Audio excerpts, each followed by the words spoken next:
आळंदी पंढरपूर महामार्गावरती फलटणहून विडणीकडे जात असताना कंटेनरला धडक बसून झालेल्या भीषण अपघातामध्ये विडणी तालुका फलटण येथील सतीश बापूराव मदने वय 45 यांचा जागीच मृत्यू झाल्याची दुर्दैवी घटना सोमवार दिनांक 20 एप्रिल रोजी सायंकाळी घडली।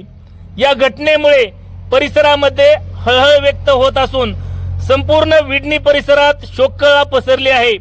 मिळालेल्या माहितीनुसार सतीश मदने हे सोमवार दिनांक 20 एप्रिल रोजी सायंकाळी सुमारे 6 वाजण्याच्या सुमारास फलटण येथील आपले काम आटपून आपल्या विडणी गावाकडे निघाले होते। घरी परतत असताना गणेशेरी परिसरात त्यांच्या दुचाकीची कंटेनरला पाठीमागून जोरदार धडक बसली।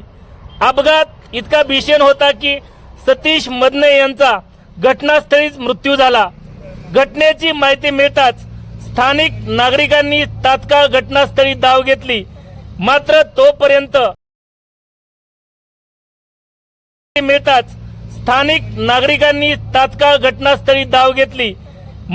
तोपर्यंत सतीश मदने यांचा जागीच मृत्यू झाला होता। सतीश मदने यांच्या पश्चात पत्नी, एक मुलगा, एक मुलगी, आई तसेच भाऊ भावजय असा मोठा परिवार आहे। त्यांच्या अकाली निधनामुळे विडणी परिसरात शोककळा पसरली असून सर्वत्र हळहळ व्यक्त होत आहे। आळंदी पंढरपूर महामार्गावरती ठिकठिकाणी वारंवार अपघात होत आहेत। अनेकदा दुचाकींवरील युवक असतील किंवा इतर वृद्ध लोकांचा यामध्ये मृत्यू होत आहे। याबाबत सूचना फलक लावण्याची मागणीही वाहन चालकांमधून मोठ्या प्रमाणावरती होत आहे।